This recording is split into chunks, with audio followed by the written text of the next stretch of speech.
जो last class हम लोग पढ़े थे वो रूल्स को यहाँ पे आपके स्क्रीन पे आपको एक चार्ट नजर आ रहा होगा।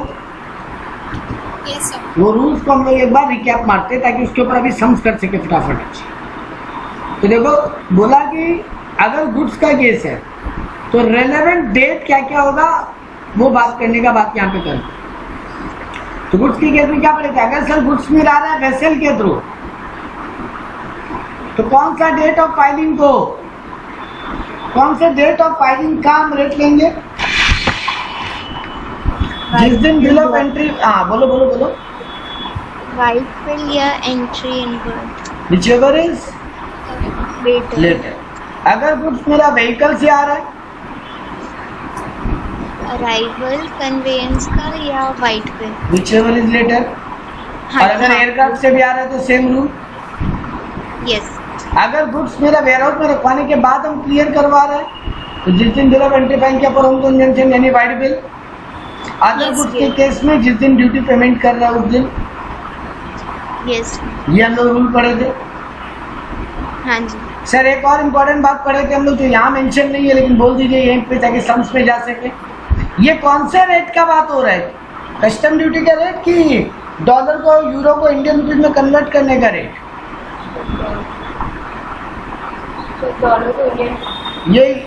ये कस्टम ड्यूटी का रेट का बात कर रहा है बेटा।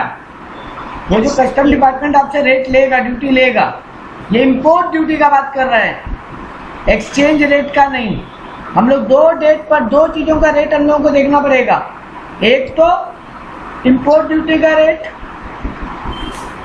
और एक वो डॉलर यूरो पाउंड को इंडियन रुपीज में कन्वर्ट का रेट, जिसको क्या बोल सकते हो, एक्सचेंज रेट।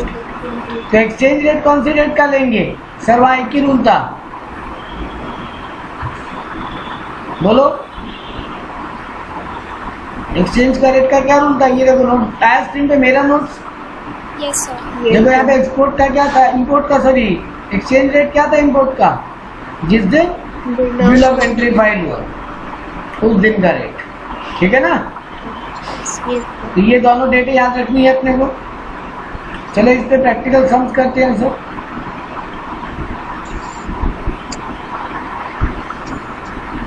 अच्छा एक बात और भी था सर, कौन से वाले का रेट लेंगे, आरबीआई या किसी और का?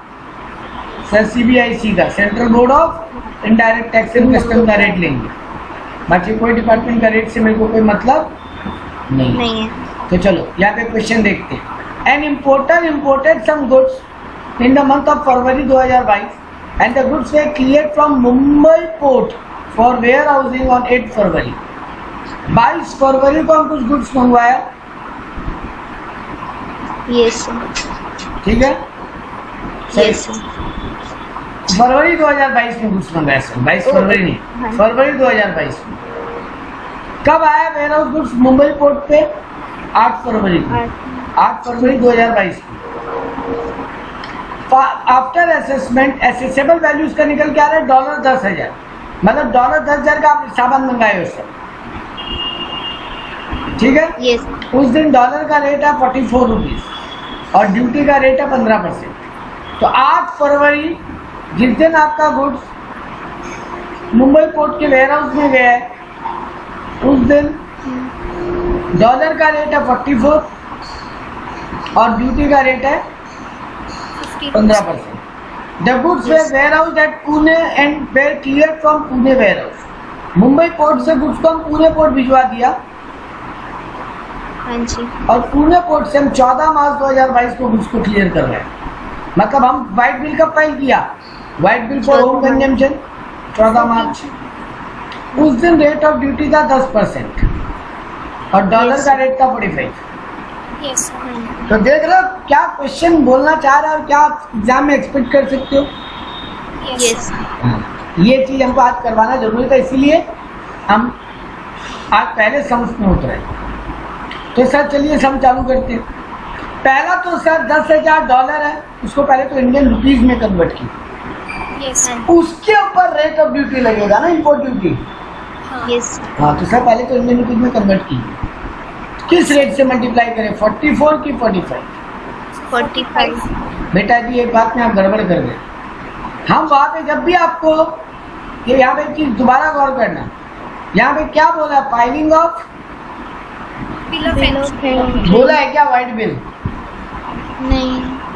ओ अच्छा येलो भी हो सकता है। तो बेटा जी जब आप मुंबई पोर्ट पे गुड्स कस्टम वेयर हाउस में डलवाए हो, आपका Yes, goods sir. Mumbai port पे उतरा, मान लो Yes. एक बार के लिए हम अमेरिका से मंगवाया, यहाँ बताया नहीं है कहाँ से मंगवाया, डॉलर गया तो अमेरिका से ही मंगवाया, यूएस डॉलर बोला है सॉरी, तो अमेरिका से ही मंगवाया, ठीक है।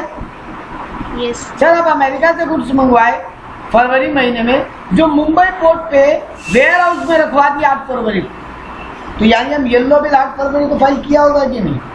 Yes sir. हाँ जी। तो सर आप कोई भी बिल ऑफ एंट्री फाइल किए हैं, पहला जो बिल ऑफ एंट्री फाइल किए हैं उस दिन का डॉलर का रेट लेंगे।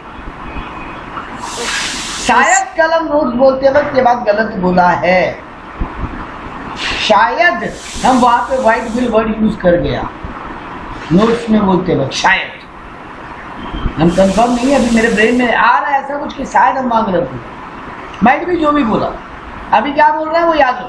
क्या याद रखना है सर? सर कोई भी आप बिल ऑफ एंट्री फाइल किया व्हाइट या येलो, उस दिन जो डॉलर का रेट है हमको उस रेट से मतलब, उस रेट से तो 10,000 इंटू 44 कर लेंगे, यस तो गुड्स का वैल्यू अल्टीमेटली इंडियन रुपीज में कितना बन गया? 4,40,000। हाँ जी। अब उस पर रेट ऑफ ड्यूटी लगेगा सर। Yes sir. अब रेट ऑफ ड्यूटी कौन सा डेट का लगेगा वो देखने। सर यहाँ पे बताया नहीं है कुछ वेसल से आया, व्हीकल से आया कि एयरक्राफ्ट से आया, नहीं बोला ना क्वेश्चन में। सर पोर्ट तो लिखा है। हाँ पोर्ट लिखा है तब फिर वेसल से आया, सही पकड़े हो, ये सब भी पकड़ना पड़ेगा सर।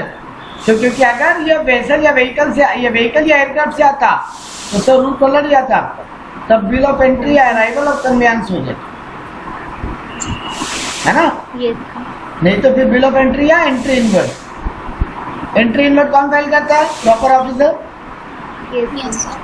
तो सर जी हाँ चलिए बाजी आपके सम के ऊपर, बेटा जी कौन सा रेट लें, 15% वाला कि 10% वाला? 10%। बेटा जी इंडिया में माल बिना एंट्री इनवर्ट के घुस जाता है। नहीं। अच्छा हाँ तो विचेबल लेटर बोला है ना, हाँ ठीक है ठीक है, Yes, सॉरी sir. सॉरी हम करेक्ट आप करेक्ट आप करेक्ट, सॉरी सॉरी हम विचेबल लेटर में बड़ी भूल गया, ठीक है। तो सर 15% 8 फरवरी को है जिस दिन एंट्री इनवर्ट फाइल हुआ, यस सर। और आपका व्हाइट बिल कब फाइल हुआ फॉर होम कंजम्पशन? 14 मार्च को, उस यस दिन रेट है 10%। तो सर आपका Yes. 4 लाख चली जाएगा 10%, यानी 44,000 आपको कस्टम ड्यूटी पे करना पड़ेगा। हाँ ये जी। निकल के आया 44,000, ठीक है। Yes sir. अब ये देखो ये HWS हमारे मन से उतर जाता, हाँ जी। किसी के ब्रेन में नहीं आया, तो मेरे भी नहीं आया था, सॉरी टू से, हम भी एक सेकंड के लिए भूल गया था। तो सर ये इंपोर्ट के केस में हमेशा याद रखना है कि मेरे को कस्टम ड्यूटी के ऊपर 10% सोशल वेलफेयर सरचार्ज का भी पेमेंट करना है। या आपको क्वेश्चन बोलेगा नहीं, देखो पूरा क्वेश्चन में कहीं नहीं बोला HWS का बात, यस सर। सीधा तुमसे पूछा what is the duty payable while removing the goods from Pune. जिस दिन पुणे से कुछ रिमूव करो उस दिन ड्यूटी कितना जमा करोगे, ठीक है ना। Yes yes sir. तो सर 4400 ये भी आ गया 44,000 का 10%। तो सर 4,40,000 का सामान था जिसपे आप 44,000 का तो बेसिक कस्टम ड्यूटी दोगे, और उसके अलावा 4,400 का सोशल वेलफेयर सरचार्ज दोगे, तो यानी ओवरऑल आपके गुड्स का कॉस्ट क्या पड़ गया? 4,88,400, यस ठीक है। Yes sir. चलिए ठीक है सर, एक और क्वेश्चन करते हैं। यहाँ पे भी रेट ऑफ ड्यूटी और एक्सचेंज रेट डिटरमाइन करने बोला, बोल रहा है x imported certain good for accessible value $1,00,000। $1,00,000 बोला, इंडियन रुपीज नहीं। अच्छा। अगर इंडियन रुपीज ही बोल दिया होता ना तो फिर हमको ये डॉलर के रेट से कोई मतलब ही नहीं होता क्वेश्चन, यस सर। है ना। अगर यहाँ पे रुपीज 1 लाख बोल देता तो बेटा जी हमको क्या दरकार है उसका एक्सचेंज रेट निकाल के उसको इंडियन रुपीज में कन्वर्ट करने का, वो तो ऑलरेडी इंडियन रुपीज में ही है सर।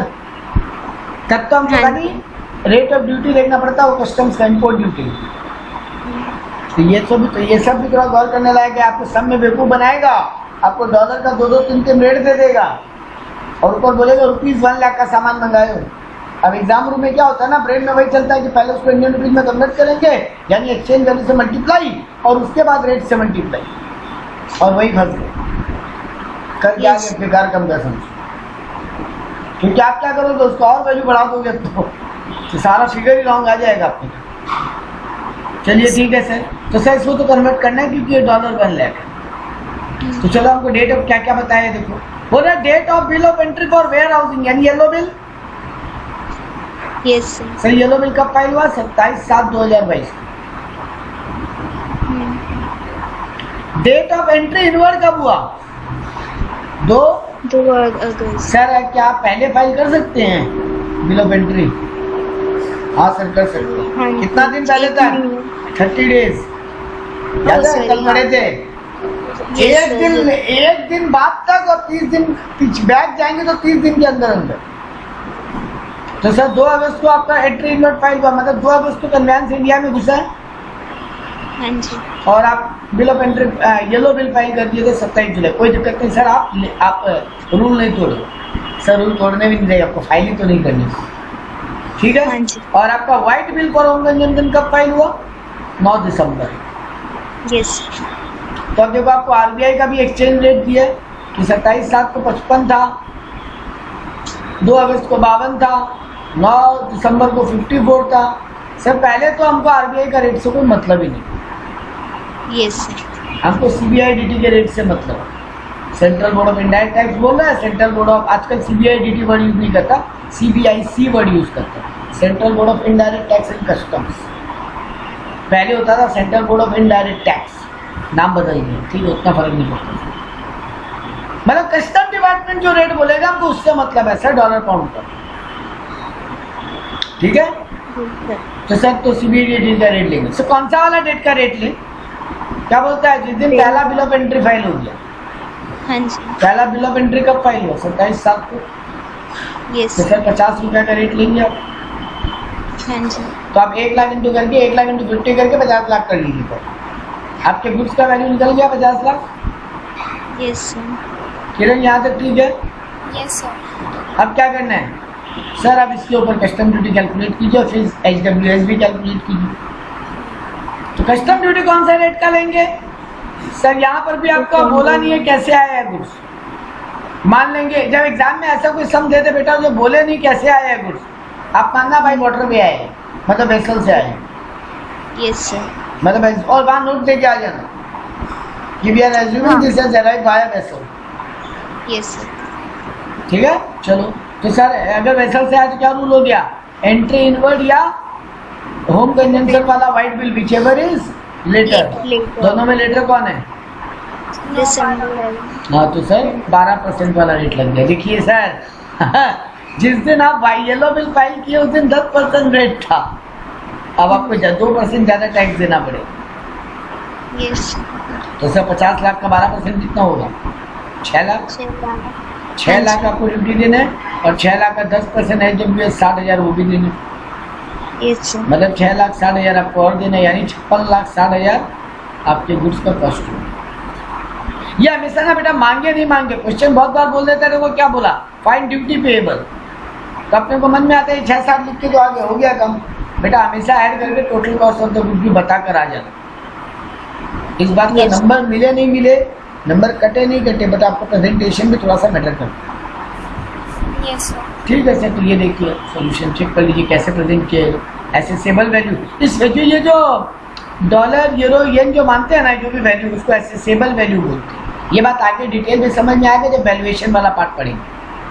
तो सर एसेसेबल वैल्यू कितना हुआ, मेरा 1 लाख डॉलर है, उसको एक्सचेंज रेट 50 से मल्टीप्लाई किए तो 50 लाख आ गया इंडियन रुपीज़ में, उसको 12% ड्यूटी लग गया 6 लाख, उसको 10% HWS लग गया 60,000, 56,60,000 मेरा टोटल कॉस्ट। ठीक बात। Yes. Yes sir. चलिए सर एक और सम देख लेते हैं फिर रूल की तरफ दोबारा जाते हैं। अच्छा एक्सपोर्ट का केस आ गया, तो पहले सर एक्सपोर्ट का रूल पढ़ा दीजिए, उसके बाद एक्सपोर्ट का सम करेंगे।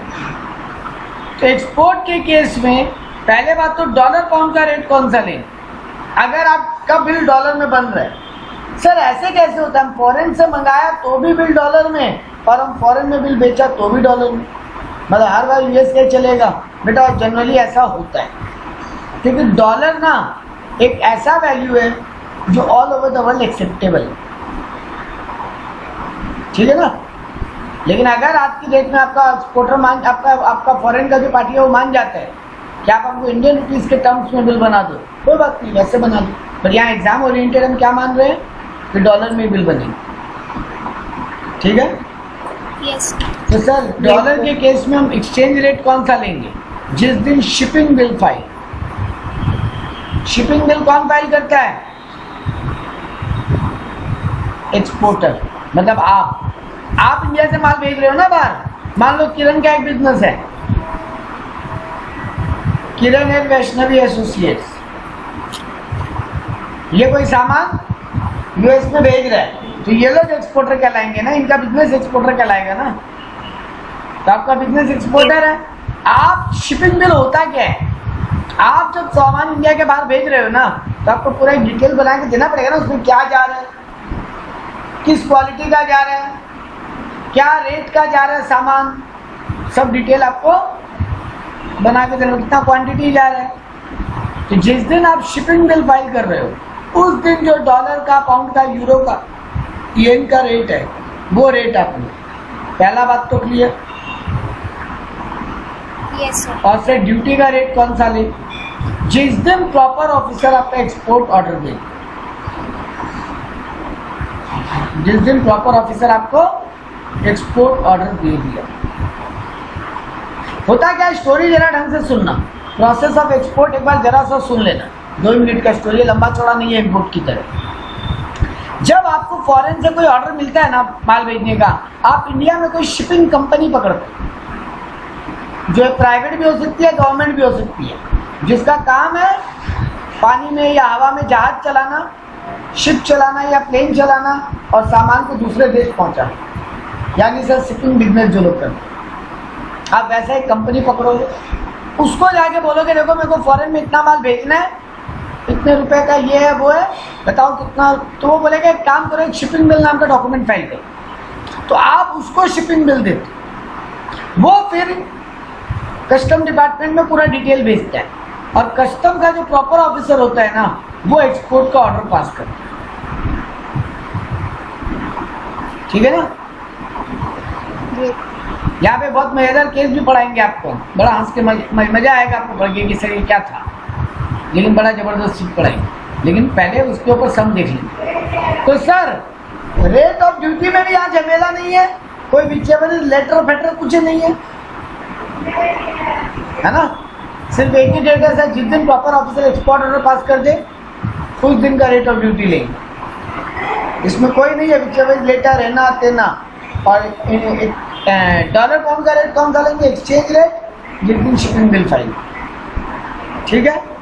Yes, sir. तो चलो, तो देखो यहाँ पर भी ये बात बोला, जिस दिन लेट एक्सपोर्ट ऑर्डर पास हो, अगर आपको गुड्स एक्सपोर्ट कर रहे हो, अगर भाई सी एयर या लैंड किसी से भी कर रहे हो, तो चलिए सर इसका सम करके देखो यहाँ पे दिया x exported certain goods of accessible value ₹2 lakh. चलो सर यहाँ तो रुपीज दे दिया, लेकिन ये रुपीज गलत छपा है, ये डॉलर है, क्योंकि आगे सॉल्यूशन में ना इसको into 60 किया है, माने लोग माने ये $2 लाख, मतलब क्वेश्चन में गलत छपा है, ठीक है, ये $2 लाख है, ठीक है। तो देखो आपका शिपिंग बिल कब फाइल हुआ? 27/7/2022 को, और आपका जो प्रॉपर ऑफिसर है वो एक्सपोर्ट ऑर्डर किस दिन पास किया? 22/8/2022 को। तो जिस दिन शिपिंग बिल फाइल हुआ उस दिन आरबीआई का एक्सचेंज रेट दिया हुआ है। सर आरबीआई के एक्सचेंज रेट से करना क्या है? मेरा कोई काम का नहीं। सर सीबीआई ड्यूटी का दिया, उसका मतलब है हाँ मतलब Yes. और आपको उस दिन का कस्टम ड्यूटी का भी रेट दिया, दोनों बिल जिस दिन फाइल हुआ उस दिन। सर कौन सा डॉलर का रेट है? 60 की 62? 60. हाँ, जिस दिन एक्सपोर्ट ऑर्डर फाइल हुआ। और कौन सा रेट ऑफ ड्यूटी लें? 10%. जिस दिन एक्सपोर्ट ऑर्डर पास हो। ठीक बात है ना? Yes. Yes. तो सर आपका जो $2 लाख का गुड्स है उसको मल्टीप्लाई बाय 60 कीजिए, कितना आएगा? 2 लाख इंटू 60 12 लाख नहीं 1 करोड़ 20 लाख, 1 करोड़ 20 लाख, ठीक है। सर उसके ऊपर 10% ड्यूटी लग जाएगा 12 लाख। Yes, sir. अभी 12 लाख पे 10% HWS लग जाएगा 1 लाख 20,000। एक्सपोर्ट पे भी लगते हैं। नहीं लगता है सर, आप फंसा रहे थे, हम लोग नहीं फंसे। सही है, ये याद कराने के लिए हम जानबूझ के कर रहा था कि कहीं एग्जाम रूम में पता चला दिमाग चल गया और लगा के आ गए। मत करना। एक्सपोर्ट पे HWS नहीं देना पड़ता। तो सर जी हो गया काम।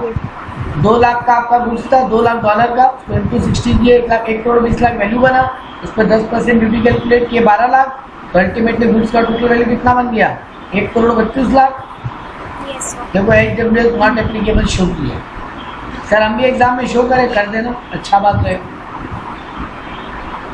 ठीक है। Yes, sir. अब एक बहुत मजेदार बात बता दूं। इस बात को बताने के पहले शायद हमको आपको एक डेफिनेशन पढ़ाना पड़ेगा। हाँ, पहले हम आपको इंडिया क्या है वो पढ़ाते। सर आप हिस्ट्री में क्यों चले गए? नहीं, हम हिस्ट्री नहीं पढ़ाएंगे, ज्योग्राफी पढ़ाएंगे। हाँ, थोड़ा ज्योग्राफी पढ़ाएंगे। इंडिया क्या है? सर एक कंट्री है। नहीं, यहाँ पे वो नहीं। इंडिया किसको बोलते हैं? सर वो जमीन का टुकड़ा जिसपे ये इंडिया का मैप है। सर आप मैप बहुत गंदा बनाती, कोई बात नहीं, मान लो ये इंडिया है। तो इंडिया का जो जमीन है वो तो इंडिया है ही ना बेटा। Yes, sir. लेकिन सर समुद्र भी तो है इंडिया के बाहर। बे ऑफ बंगाल है, अरेबियन सी है, इंडियन ओशन है, बहुत कुछ है। Yes, sir. तो वो पानी में कहाँ तक इंडिया है? सर जमीन का जो भाग दिखाई देता है वो तो इंडिया है ही, पानी में कहाँ तक इंडिया है ये पढ़ना बहुत जरूरी है। ठीक है। तो देखो क्या डेफिनेशन दिया। India includes territorial water of India. मतलब इंडिया का जमीन तो इंडिया है, वो तो पढ़ाने का जरूरत ही नहीं है। लेकिन उसमें और क्या इंक्लूडेड है? सर वो समुद्री इलाका, टेरिटोरियल वाटर ऑफ इंडिया। कहाँ तक sir? Up to 12 nautical miles तक इन द सी। देखो जमीन को कैसे नापते हैं? किलोमीटर में। Yes, sir. समुद्र के पानी को नापते हैं नॉटिकल माइल्स। तो 12 नॉटिकल माइल्स तक। सर 12 नॉटिकल माइल कितना होता है? देखो एग्जाम के काम का बात नहीं है, बट हम लिख दिया जस्ट फॉर फन। माइल्स में होता है 1.15 माइल्स। एक किलोमीटर में बोलो तो 1.852 किलोमीटर। याद नहीं रखने का दरकार है, जस्ट आपका जानकारी।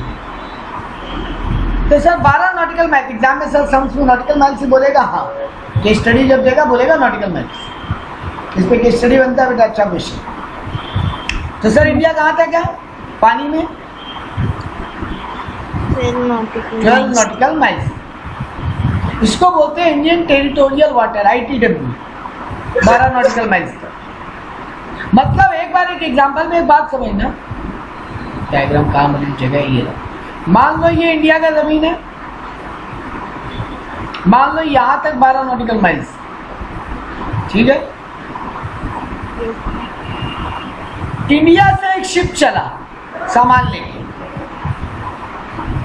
मेरा बात दोबारा सुनना। इंडिया से एक शिप चला सामान लेके। इंडिया का जमीन से छूट गया वो, लेकिन ये 12 नॉटिकल माइल्स आने के पहले डूब गया वो। क्या मानेंगे? एक्सपोर्ट हो गया कि नहीं हुआ? हाँ, यही सिखाना था, नहीं हुआ। समझ रहे हो क्या समझाना चाह रहे हैं? Yes, sir. हाँ, क्योंकि अगर 12 नॉटिकल माइल्स क्रॉस हो जाता, अब डूबता तो Export manager. हाँ, तो फिर आपका ड्यूटी वापस भी नहीं मिलेगा। यानी सर अगर 12 नॉटिकल माइल के पहले डूब जाए तो आपको मेरा ड्यूटी वापस मिल जाएगा? हाँ, मिल जाएगा। लेकिन 12 नॉटिकल माइल पार कर गया और अब डूबा, तो सर गुड्स का भी मातम मनाइए, दुख मनाइए, और ड्यूटी दी है उसका भी दुख मनाइए कि डबल चूना खा गए। ठीक बात। सर 12 नॉटिकल माइल्स के बाद भी कुछ कहानी है क्या? थ्योरेटिकली है, सुन लेना, ये बाद में बड़ा काम का है केस स्टडी के लिए। सर 12 नॉटिकल माइल से क्या माना? बोला इंपोर्ट यहाँ से स्टार्ट होता है और एक्सपोर्ट यहाँ पे, मतलब जैसे ही वो 12 नॉटिकल माइल को पार कर गया मान लेंगे एक्सपोर्ट हो गया। वैसे ही बेटा कि वो 12 नॉटिकल माइल्स में जब घुस गया, फॉरेन से आ रहा था सामान और ये लाइन को पार कर गया, क्या मानेंगे, इंपोर्ट हो गया। हो गया। हाँ, और अब यहाँ आके डूब गया तो ड्यूटी देना पड़ेगा। गवर्नमेंट बोलेगा हम आपके दुख में शामिल है, हम आपके मन का दुख समझ सकते हैं, हमारी सांत्वनाएं आपके साथ है, लेकिन ड्यूटी दे दीजिएगा प्लीज। ठीक है ना। तो सीधा सा बात है सर, 12 नॉटिकल माइल्स पार कर जाए तो एक्सपोर्ट स्टार्ट, और 12 नॉटिकल माइल्स में एंटर कर जाए तो इंपोर्ट मान लेंगे हो गया। सर 12 नॉटिकल माइल्स के आगे का एरिया को क्या माना, 24 नॉटिकल माइल्स तक माना Indian custom water. 12 nautical miles तक क्या माना, इंडियन टेरिटोरियल वाटर, और 24 नॉटिकल माइल्स तक इंडियन कस्टम वाटर। सर इसका मतलब क्या है, चलो इसी डायग्राम में कहानी को आगे बढ़ाते हैं। ये 12 नॉटिकल माइल के मान वाली है, 24 नॉटिकल माइल्स का लाइन है, ठीक है। कोई शिप अगर ये 12 और 24 के बीच वाली एरिया में घूम रहा है और कस्टम डिपार्टमेंट को डाउट हो गया, मतलब ये 24 नॉटिकल माइल के लाइन में एंटर कर गया है, लेकिन हाँ बोलो सर ये 24 12 के बाद 24 या 12 के नहीं, जमीन से 24, 12 के बाद 24 नहीं, जमीन से 12, जमीन से 24, मतलब जमीन के बाद 12 के बाद और 12 बोल सकते, हाँ। ठीक है। सर इस लाइन में एंटर कर गया और यहाँ कहीं घूम रहा है शिप, ये भी 12 के अंदर नहीं आया, लेकिन ये सेकंड लाइन को पार नहीं किया है, 12 नॉटिकल माइल्स वाला लाइन को पार नहीं किया है अभी कुछ। कस्टम डिपार्टमेंट को लगा रहे इसमें तो कुछ झोल लग रहा है, कुछ तो गड़बड़ है, स्मगलिंग हो रहा है क्या, या कोई आतंकवादी लोग ट्राई कर रहे हैं क्या घुसने का। कस्टम डिपार्टमेंट को हक है इस एरिया में पकड़ के सर्च करने, जब तक इस एरिया में नहीं घुसा कस्टम एरिया का कोई हक नहीं बनता सर्च करने का, ठीक है। तो देखो 24 नॉटिकल माइल में क्या बोला, smuggling can be arrested, search of vessel, ship को रुकवा के उसका सर्चिंग भी हो सकता है, ठीक है। सर इस 24 नॉटिकल माइल्स के बाद भी कुछ है क्या, सर अब कहाँ तक जाएंगे, तो दूसरा कंट्री में घुसने चले गए, नहीं आखिरी बताएंगे। 200 नॉटिकल माइल्स तक, कहाँ तक, 200 जमीन से 200 तक इंडिया का इकोनॉमिक जोन माना जाता है। बेटा जी ये समुद्र से तेल निकालना, समुद्र से मिनरल्स निकालना, ये क्या, ये जमीन, ये पानी में मतलब समुद्र में उतरते मिल जाएगा क्या, क्या कोई डंडी डाल के मछली पकड़ना है क्या, नहीं ना, होता ना समुद्र किनारे बैठे हो डंडा डाले मछली आ गया। सर इतना आसान नहीं है मिनरल्स मिलना, इसके लिए आपको थोड़ा समुद्र में दूर तक भी जाना पड़ सकता है। ये जो ONGC का पंप बैठा हुआ है, रिलायंस पेट्रोलियम का जो पंप बैठा हुआ है अरेबियन सी में, बेटा जी वो दूर एरिया तक होगा, ऐसा थोड़ी ना यहाँ पे मुंबई का वो जो किनारा है वहां से आपको सामने दिखाई दे रहा है, वो दूर तक होता है समुद्र में, उसको बोलते हैं इंडियन इकोनॉमिक जोन, मतलब वहां तक इंडिया इकोनॉमिक एक्टिविटी कर सकता है, ठीक है। ये हुआ 200 नॉटिकल माइल्स का कहानी। देखिए सर यहाँ पे नोट्स में देख लेते हैं, ये देखिए बोला अप टू 200 नॉटिकल माइल्स, इसको हाई सी एरिया बोलते हैं या इंडियन इकोनॉमिक जोन भी बोलते हैं। 200 नॉटिकल माइल्स को इंडियन इकोनॉमिक जोन बोलते हैं, जहाँ पे इंडिया इकोनॉमिक एक्टिविटी को एक्सप्लॉइट कर सकता है। उसके बाद 200 नॉटिकल माइल के बियॉन्ड एरिया को हाई सी एरिया बोलते हैं, मतलब अब उस पर इंडिया का कोई कहानी नहीं, ठीक है। वैसे ही दूसरे देश का भी, तो मतलब सर दूसरे देश का भी 200 नॉटिकल माइल के इधर एरिया को आईसी, तो इंडिया के 200 नॉटिकल माइल्स के बाद, और मान लो एक एग्जांपल लेते हैं श्रीलंका के भी 200 नॉटिकल माइल्स के बाद का जो पार्ट बच गया बीच का, वो आईसी एरिया है, वहां पे कोई कंट्री कुछ भी एक्सप्लॉइटेशन नहीं कर सकती, नो मैन्स लैंड जैसे नहीं बोलते हो, हाँ जी, वो हो गया। तो सर कितना कितना नॉटिकल माइल याद रखें, 12, 24, 200, 12 तक ITW, उसमें घुस गया तो इंपोर्ट स्टार्ट, और उससे बाहर निकल गया तो एक्सपोर्ट स्टार्ट। 24 नॉटिकल माइल्स को क्या बोला गया, इंडियन कस्टम वाटर, वहां तक कोई भी सीजिंग स्मगलिंग वगैरह हो रहा है, कुछ भी चेकिंग करना आराम से कस्टम डिपार्टमेंट कर सकता है, वहां पे कोई शिप घूम रहा है। और 200 नॉटिकल माइल्स तक को इकोनॉमिक जोन बोला, ठीक बात। सर अगर ये 200 नॉटिकल माइल्स इकोनॉमिक जोन है तो मतलब वहाँ का एक्टिविटी तो डोमेस्टिक प्रोडक्ट में आएगा। एग्जैक्टली, मतलब सर वहां से जब तेल निकल के इंडिया में आ रहा है तो उसमें कस्टम ड्यूटी नहीं लग जाएगा। पॉइंट, करेक्ट पॉइंट ना बेटा, क्योंकि अगर मान लो कोई मिनरल्स है जो 200 नॉटिकल, 24 नॉटिकल माइल होने के बाद भी 200 तक, मतलब और कितना बचा, 200 में से 24 गया, 176 माइल्स। ये 176 माइल्स वाला जो एरिया है, इसी से तो मिनरल्स निकलेगा, पेट्रोलियम निकलेगा। अब उसको तो इंडिया लाया जाएगा ना प्रोसेसिंग के लिए। यस तो ऐसा थोड़ी ना कि गवर्नमेंट बोलेगा ओ तुम ला रहे हो दो कस्टम ड्यूटी तब लाने देंगे, नहीं ये नहीं होगा सर। तो किरण इज करेक्ट, उसका पॉइंट ऑब्जर्वेशन करेक्ट है कि सर ये इंडियन गुड्स ही माना जाएगा, डोमेस्टिक गुड्स ही माना जाएगा। ठीक बात। ये आपको एक पार्ट पढ़ाना था, हम आपको एक्सपोर्ट का रूल पढ़ाया, एक्सपोर्ट का सम दिखाया, छोटे छोटे एक दो बात बचा इस पेज में, वो भी निपटा दिया आज की क्लास के लिए। ड्यूटी ऑफ कॉम्बो पैक, हाँ बड़ा मजेदार टॉपिक। मेरा एक कॉम्बो पैक आ रहा है, जैसे जीएसटी में बोला था ना, नहीं कॉम्बो पैक वाला वो मिक्स सप्लाई और क्या वर्ड था, अरे वो मशीन के साथ उसके, हाँ मतलब मशीन के साथ उसका पार्ट्स आ रहे हैं। तो कॉम्बो पैक का मतलब ऐसे समझो कि एक बैग है जिसमें चावल भी है और मान लो गेहूं भी है, मतलब दो गुड्स का पैकिंग। जैसे होता है ना वो बर्थडे गिफ्ट लेते हो तो उसमें एक पर्स है, एक डिओड्रेंट और एक बेल्ट है, हाँ जो यूजुअली साथ में लेते हैं। हाँ नहीं कॉम्बो पैक यूजुअली साथ हो भी सकता है, नहीं भी हो सकता। मिक्स सप्लाई और कंपोजिट सप्लाई टॉपिक पर। तो सर कॉम्बो पैक में कोई सामान आ रहा है और उस कॉम्बो पैक में जो दो सामान है उनका अलग अलग रेट ऑफ ड्यूटी हो सकता है ना। इंडिया में चावल पे अलग एक्सपोर्ट ड्यूटी हो सकता है या इम्पोर्ट ड्यूटी हो सकता है, गेहूं पे अलग एक्सपोर्ट इम्पोर्ट ड्यूटी हो सकता है, रेट तो अलग हो सकता है ना। है सर, रेट अलग है। तो सर वहां पे फिर कौन सा रेट ऑफ लगाएंगे? तुम अगर गुड्स को क्वांटिटी बेसिस पे ला रहे हो, तुमको अलग अलग क्वांटिटी दोनों का पता है, तो फिर उस क्वांटिटी से मल्टीप्लाई कर लो और ना रेट निकाल लो, ठीक है ना। यस। लेकिन अलग अलग क्वांटिटी नहीं पता सर, बस टोटल में वैल्यू पता है मेरे को। तो जो फिर हाईएस्ट रेट है, मतलब चावल पे 12% है और मान लो गेहूं पे 15% है, तो सर दोनों का भी 15 लग जाएगा। मतलब सर सेपरेट कर सकते हैं तो सेपरेट करके ड्यूटी लगा लीजिए, सेपरेट नहीं कर सकते हैं तो हाईएस्ट वाला वैल्यू लगेगा, ठीक है।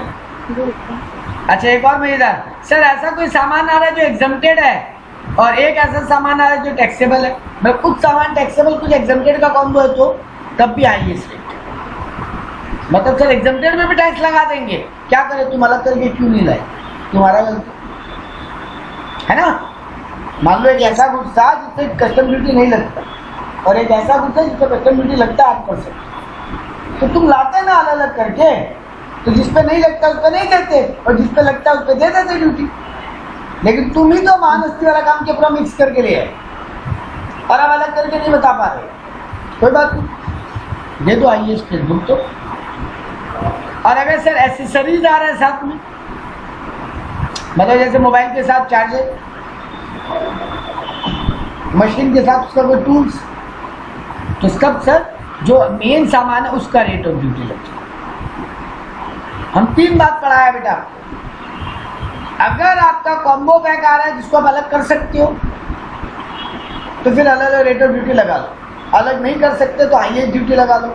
अगर कुछ एग्जम्प्टेड और कुछ टैक्सेबल कुछ का कॉम्बो पैक आ रहा है, अलग नहीं कर सकते तो हाईएस्ट रेट लगा लो।